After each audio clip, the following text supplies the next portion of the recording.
The heavy rumble of boots on cobblestone streets echoed through the quiet village, punctuated only by the distant cries of gulls circling above the river. In the cold, damp cellar beneath the farmhouse, time seemed to stretch endlessly, each moment thick with the weight of fear. The farmhouse, once a haven of simple comforts, had become a prison. The smell of damp earth mixed with the faint scent of old wood, and in the silence, the family of four, father, mother, teenage son, and young daughter, pressed themselves deeper into the shadows, eyes wide with the kind of terror that comes when one's world has been irrevocably shattered. Above them, the world had changed. The Nazi soldiers who wore the faces of invaders and conquerors, patrolled their streets, claiming authority over lives they didn't understand. They were not just soldiers, they were ghosts, soldiers of an empire that moved like a tide across Europe, erasing everything in its wake.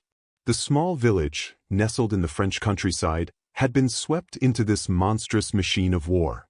No one had prepared them for this, and now they were left to endure.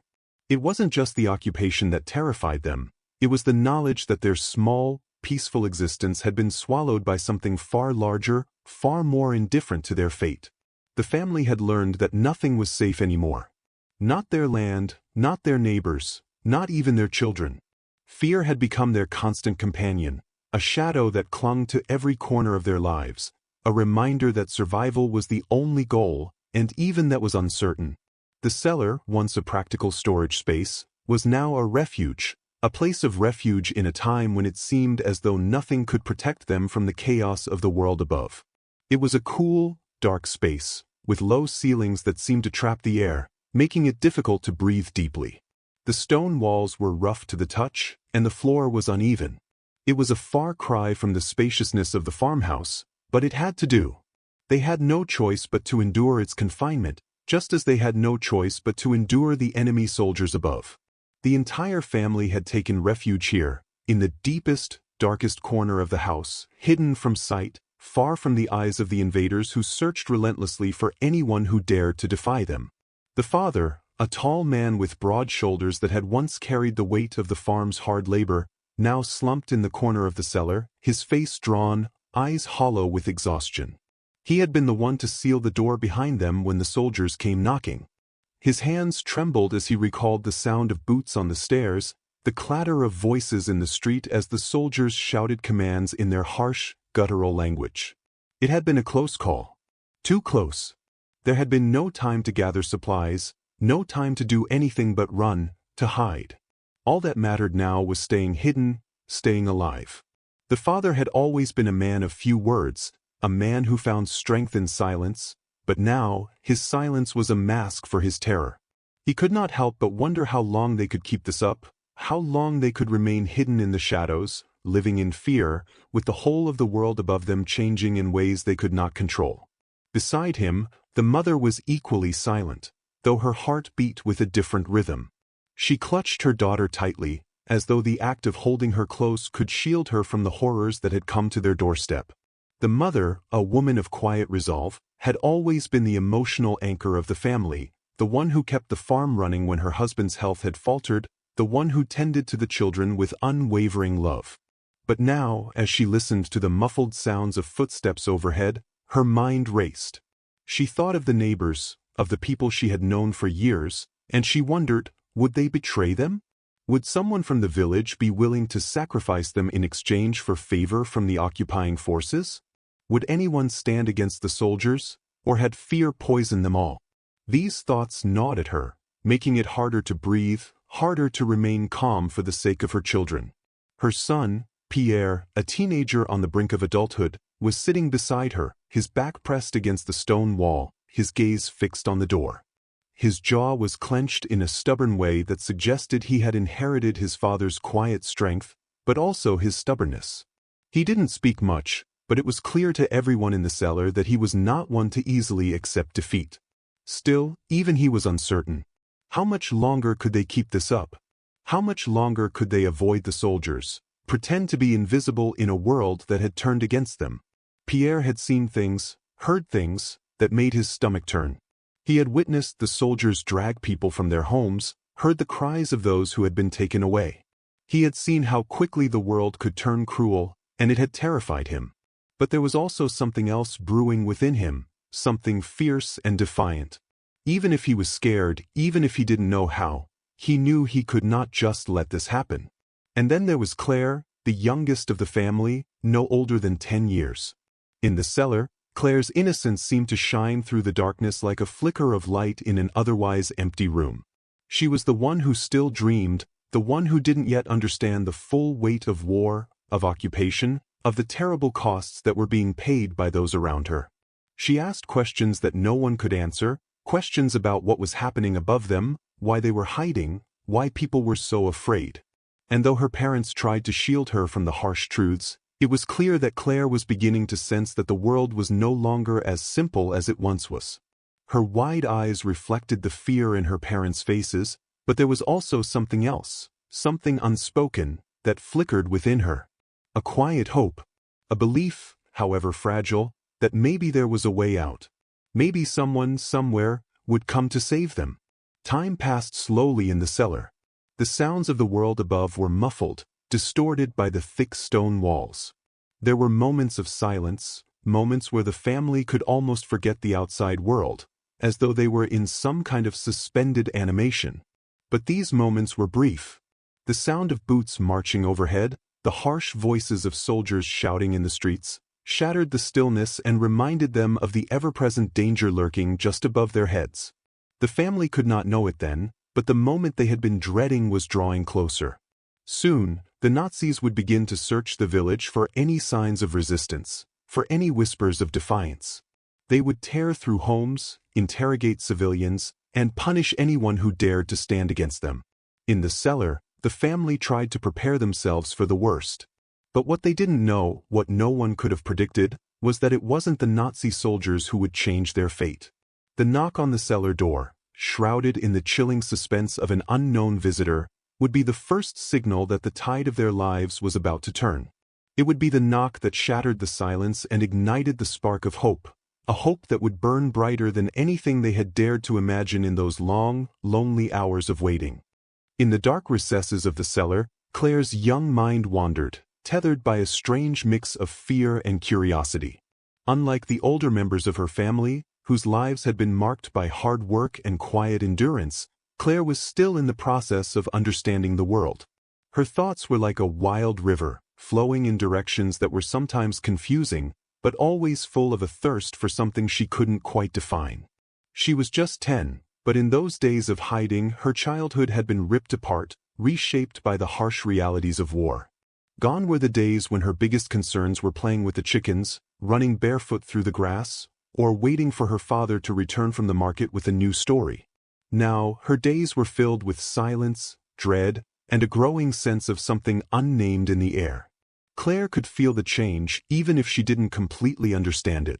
She saw it in the eyes of her mother, the way her once soft features had become etched with lines of worry and fatigue. She saw it in her father, who had once been a man of action, his strong hands always busy with the work of the land, but now seemed withdrawn, his shoulders slumped with a weight he could not shake. She noticed it too in her brother, Pierre, though he tried to mask it with his teenage bravado. There was a hollowness in his eyes now, a look that seemed to speak of things he could not bring himself to say aloud. It was as if the war had aged them all beyond their years, stealing something vital from them, something irretrievable. Though she was younger, Claire knew something had changed in her family. But what she did not know, what no one in the cellar could know, was that the very thing that had torn apart their lives, this war, this occupation, was also the very thing that was beginning to draw a new kind of strength from her. It was a quiet, almost imperceptible shift at first, but Claire found herself listening more intently to the silence around her, paying closer attention to the subtle shifts in the air, the rhythms of the sounds that bled through the cellar's thick stone walls. When the soldiers arrived, it had been a deafening crash of sounds. But now, in the quiet, there were other things. The distant murmurs of village life, now subdued under the weight of occupation, became her constant company. She would strain her ears to hear the faint sounds of children playing from nearby houses, their laughter distant, almost a memory. It was a sound she yearned for. She missed the innocence of it, and yet she knew it was a luxury that had been stolen. Claire also began to understand something more unsettling. Even the people she had once known and loved, neighbors, teachers, shopkeepers, had changed. They had become quieter, more fearful. She couldn't quite put it into words, but Claire realized that the fear she felt in the cellar was mirrored on the streets above. People were no longer the same. Everyone had become a potential threat, a potential betrayer. Even if they weren't willing collaborators, they could still turn on you, out of fear or desperation. That much, Claire had come to understand. Her father's voice, when he spoke, was usually low and controlled. But there had been moments when Claire caught him muttering under his breath, words that sounded foreign, fragments of prayers or curses, or perhaps both. He had never been a religious man, but in the midst of this horror, he seemed to find some comfort in the rituals of the past, even if it was only to keep his mind from splintering. Pierre, on the other hand, was becoming something different altogether. He had always been the one who pushed back against authority, the one who argued over the smallest things. But now, in the days of their hiding, something had shifted within him. It wasn't just that he had become quieter, there was a hardness in his demeanor, an edge that hadn't been there before. He would sit for hours, staring into the dark corners of the cellar, his eyes unblinking, as if he were trying to make sense of the chaos in his mind. Claire, being young, could not fully understand his silence. But she could feel it.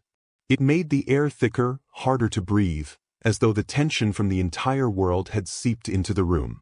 The weight of the family's shared silence bore down on Claire. She was used to hearing the soft murmur of her mother's voice, the low hum of her father's whistling as he worked in the garden. But now, those sounds were absent. The house had become a tomb, and the cellar, its deepest chamber. There was only the occasional rustle of someone shifting on the floor or the faint scraping of shoes against stone as they moved from one corner to another. Even Claire's own voice, when she spoke, felt foreign. It was as though the world outside had placed a seal on all their tongues, a muteness that gripped them tighter the longer they remained in hiding. Still, Claire's youthful mind couldn't completely stifle the small, stubborn flicker of hope that would not die. It wasn't the loud, brazen kind of hope that adults might have, but something quieter, something more profound. She had overheard her father speaking in low, urgent tones with Pierre one evening, words that seemed to hang in the air like smoke. He had been talking about resistance, about people who fought back, not with guns or violence, but with their hearts and minds, with courage in places where courage had been buried. It was a story Claire couldn't quite understand, but it lit something in her, a possibility. She began to imagine, in fleeting moments, that there was something else out there in the world beyond the cellar. It wasn't just the soldiers, or the fear. There could be something else, someone who would come for them, someone who could help them escape, someone who could make it all right again. The sounds of the world above, the creaking of footsteps, the murmurs of soldiers in the distance, were all Claire could hear now. But there were moments when she would close her eyes and imagine another world, one where everything was peaceful, where no one had to hide, where her family could return to the life they had known. But these thoughts were fleeting, as the reality of the situation would quickly overtake them, dragging Claire back into the oppressive silence of the cellar. And yet, despite everything, despite the oppressive fear that clung to every corner of their lives, Claire could not shake the belief that something would change. The world above might be dangerous, even deadly, but there was something stirring within her, something she couldn't name yet. It was a sense that even in the darkest of times, there could be light, if only they could find it. At night, when the moon hung low and the stars blinked faintly through the cracks in the walls, Claire would sometimes lie awake, her mind spinning with images of what lay beyond the cellar. She imagined the soldiers, fearsome, terrible, and yet somehow not invincible. She imagined the villages, the fields, and the wide open spaces that once felt so full of life. It all seemed so far away now. But the images stayed with her, like fragments of a dream she couldn't forget. In the silence of the cellar, it was these dreams, these fleeting glimpses of hope, that kept her going. It was the quiet defiance of a child's heart, a heart that refused to bow completely to the weight of fear. Her family, though worn and tired, was still there, still alive. And for now, that was enough. But Claire knew, deep down, that survival alone was not the end of the story. She didn't know when or how, but something, someone, was going to change everything. She could feel it in her bones, like the first hint of light before the dawn. The war had taken so much, but it had not yet taken her hope. That, she swore, would be the thing that would keep her moving forward. Even in the depths of the cellar, with its shadowed walls and the fear of soldiers above, Claire knew that she would one day see the world again, the world that was hers to claim. The world that had not yet been lost. The silence in the cellar had become almost unbearable. It was not a silence born of peace or tranquility, but one that pressed in on them, filling every inch of space, creeping into their thoughts like an unwelcome guest. The world above, once so familiar and safe, had been replaced with a constant, oppressive tension. It was as though the entire house had been turned into a tomb, each creak of the floorboards above a reminder of the danger that lurked just a few feet away. For the family, this silence had become both a shield and a prison. In those moments when the house seemed completely still, they were able to almost forget the war outside, almost believe that they were still safe, still untouched by the violence that raged across the country. But the moments were fleeting. They never lasted long. The war was always there, hovering just beyond the cellar walls, and it was impossible to forget. Claire could feel the heaviness of the air as she lay on the cold, hard floor, her small body curled up against the stone wall. She had long since lost any sense of comfort in the dark, damp space. The ground was uneven, and the chill in the air never seemed to go away, creeping into her bones and making her feel hollow, disconnected. She missed the warmth of the sun, the softness of the grass beneath her feet. Most of all, she missed the sounds of life, laughter, music, the hum of everyday activities. Now, all she could hear were the muffled echoes of footsteps above, the voices of soldiers moving through the village. It was as though the world had been silenced, and in its place, an eternal quiet had settled. But there were other sounds too, more subtle, more disturbing.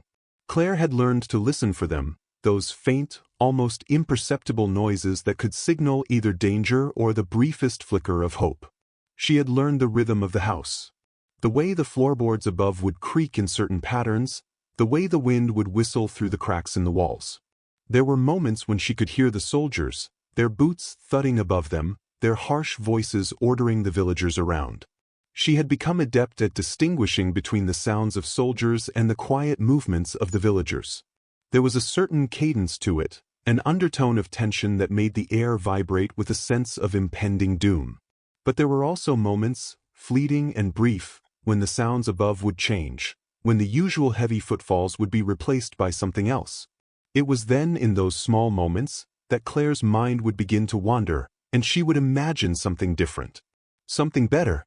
She thought about the stories her father had once told her, before the war had come, about the great heroes who fought against the invaders, the brave men and women who resisted the tyranny of the Nazis with courage and determination. It had always seemed like something distant, something far removed from her small, quiet life on the farm. But now, with each passing day in the cellar, those stories began to feel more like possibilities. In the midst of the fear and despair, there was something stirring inside her, a small, tentative hope that they could somehow escape this nightmare. It wasn't a hope born from reason or logic. It was more instinctual, something primal, something deep within her that refused to believe that their world was entirely lost. She couldn't explain it, couldn't articulate it, but she felt it in the pit of her stomach. There had to be a way out. There had to be someone who could help them. The hours bled into days, and the family grew more and more accustomed to the rhythm of their underground existence. It was an existence devoid of anything resembling normalcy. The days had no beginning and no end. Time had become a murky concept, measured only by the sounds of the soldiers above and the shifting moods of her family. Her mother's face had grown more drawn, her eyes darkened with worry, but there were still moments when Claire caught glimpses of the woman she had once been, a mother who laughed, who nurtured, who taught. Now, there was a hardness in her eyes, a guardedness that Claire couldn't quite understand. But she understood that her mother was frightened. Frightened not just for herself, but for her children, for her husband, for the life that had been taken from them. Pierre too had changed. The boy who had once been full of energy, full of rebellion, had become quieter, more distant. His youthful defiance, which had once been the cause of so many arguments between him and his father, had softened into a weary resignation. Claire caught him staring at the walls of the cellar, his eyes unfocused, as though he were looking for something that wasn't there. Sometimes she would catch him shaking his head, as if trying to banish a thought that had entered his mind, something that he couldn't quite shake off. The family's fears were not just the external threat of the soldiers. They had learned to live with that fear, as insidious as it was. The true terror now lay in the uncertainty. No one knew how long they could stay hidden, how long they could remain unnoticed. Every day, the family braced themselves for the moment when the door would be kicked open, when the soldiers would storm in and drag them out of their hiding place. They didn't know when it would happen, but they knew it would. The waiting, the constant anticipation of violence, had begun to chip away at their sanity. And then, one day, there came a sound, something different, something that froze the blood in Claire's veins. It was a knock at the cellar door. The family froze. In that moment, the air in the cellar seemed to shift, becoming thick with dread. No one spoke. No one moved. They all listened, straining to hear the faintest sound, the smallest clue as to who, or what, was on the other side of that door. The knock came again, more insistent this time, as if whoever was on the other side had become impatient. Claire's heart pounded in her chest. Her mind raced. Could it be the soldiers? Had they found them? Had someone betrayed them? Her father, who had been the one to seal the door behind them, was the first to move. Slowly, cautiously, he stood up from the corner where he had been sitting and approached the door. His footsteps were heavy, almost muffled by the thick stone floor, but they sounded unbearably loud to Claire's ears. She watched him with wide, fearful eyes, her breath coming in short, shallow gasps. Her mother reached out and grabbed her hand, squeezing it tightly, as though trying to keep her tethered to the safety of the cellar, trying to keep her from floating away into the fear that gripped them all. Her father reached the door, but he did not open it. He stood there, listening, waiting as the seconds stretched on like hours. Claire could see the muscles in his jaw tighten, the veins in his neck bulging. He was trying to make sense of the situation, trying to discern if this was a trap. He knew better than anyone that the slightest mistake could lead to their doom. And yet, despite the risk, despite the terror that threatened to swallow him whole, he made a decision. He reached for the door and slowly, cautiously, turned the handle. The door creaked open. At first, there was nothing. No movement. No sound. Just the cold, dark air of the outside world pressing against them. But then, a figure stepped into the doorway, and Claire's heart seemed to stop. She had expected soldiers. She had expected a storm of uniforms and boots. But instead, standing before them, was a man in civilian clothes. His face was gaunt, his clothes ragged, but there was something in his eyes. Something that made Claire's breath catch in her throat. It wasn't fear, not exactly. But it was a look that she recognized, recognizing the same hunger for survival that reflected in her own family's eyes. For a long moment, the two men stood in silence, sizing each other up, both uncertain of the other's intentions. Claire could see her father's hesitation, his body taut with suspicion, and yet, there was something else in the man's eyes, a glimmer of recognition of something more.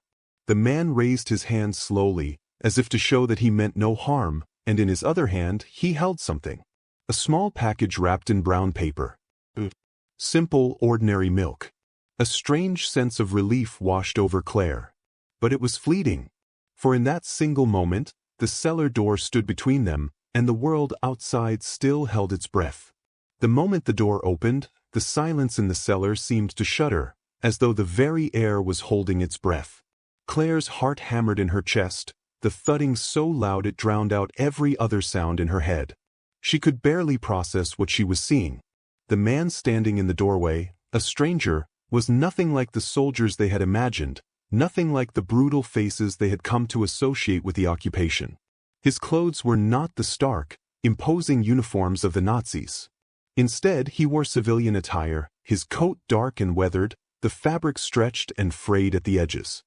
His face was gaunt, worn by hunger and exhaustion, but his eyes, those eyes, spoke of something else entirely. They held a quiet urgency, a mix of fear and something deeper, something unspoken. There was a flicker of recognition, a flicker of something Claire couldn't quite place, but it made her breath catch. Her father, though equally taken aback, was the first to break the stillness. He stepped forward, not aggressively, but cautiously. His eyes narrowed, his hand still on the doorframe, as if he could slam it shut in an instant if he needed to. The man didn't move, didn't make any sudden gestures.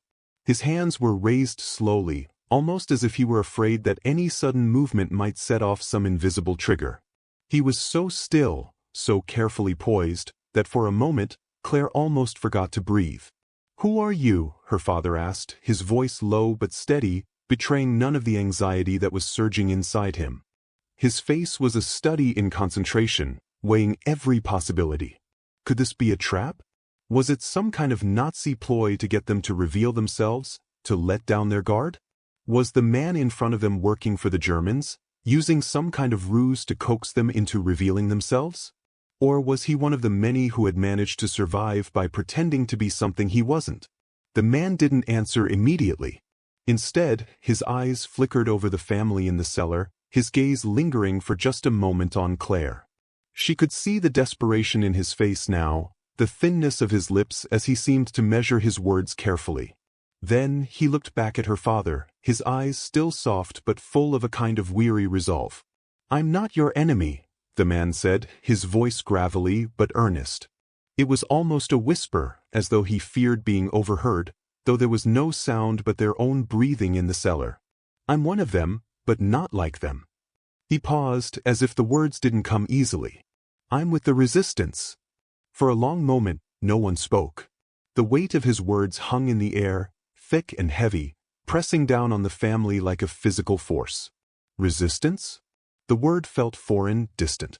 It felt like something from another time, something that belonged in the stories of heroes and martyrs, something that had no place in their grim, confined existence. Claire's mind spun. Resistance fighters were something she had heard of in stories, the kind her father would tell her in hushed tones, perhaps to distract her from the fear and the danger that lurked outside their walls. She had always imagined them as larger-than-life figures, wearing uniforms of their own, with weapons and plans that could change the course of the war. But the man in front of them was nothing like that. He didn't carry a weapon, didn't look like a soldier.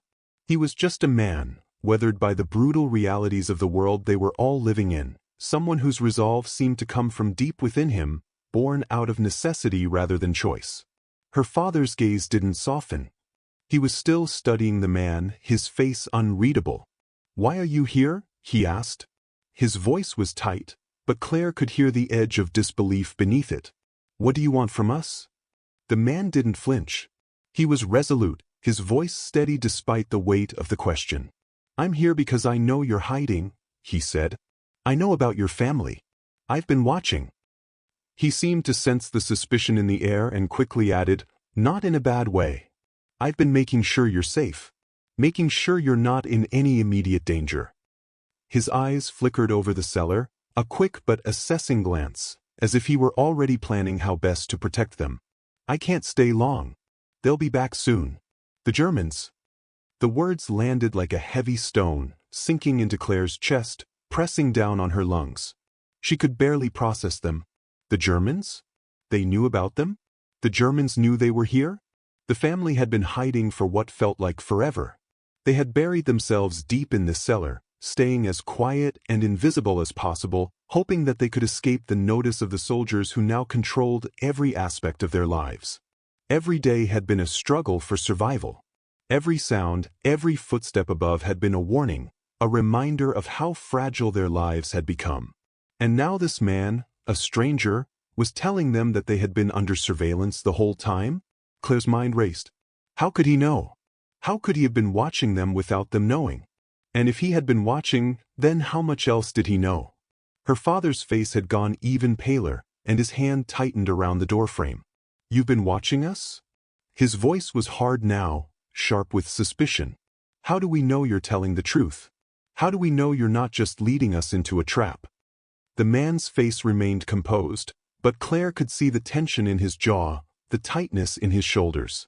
"I'm not here to betray you," he said, his voice firm, though with a hint of weariness beneath it. I've risked everything to get to you. I've been in hiding myself, just like you. I'm one of the ones who've been fighting back. He glanced at the small package he was holding in his hand, the milk wrapped tightly in brown paper, as though it were some kind of symbol. I brought you this. I can't do much more. Not now. But I wanted to make sure you weren't forgotten. I wanted to make sure you knew there are others out there. Others who are fighting.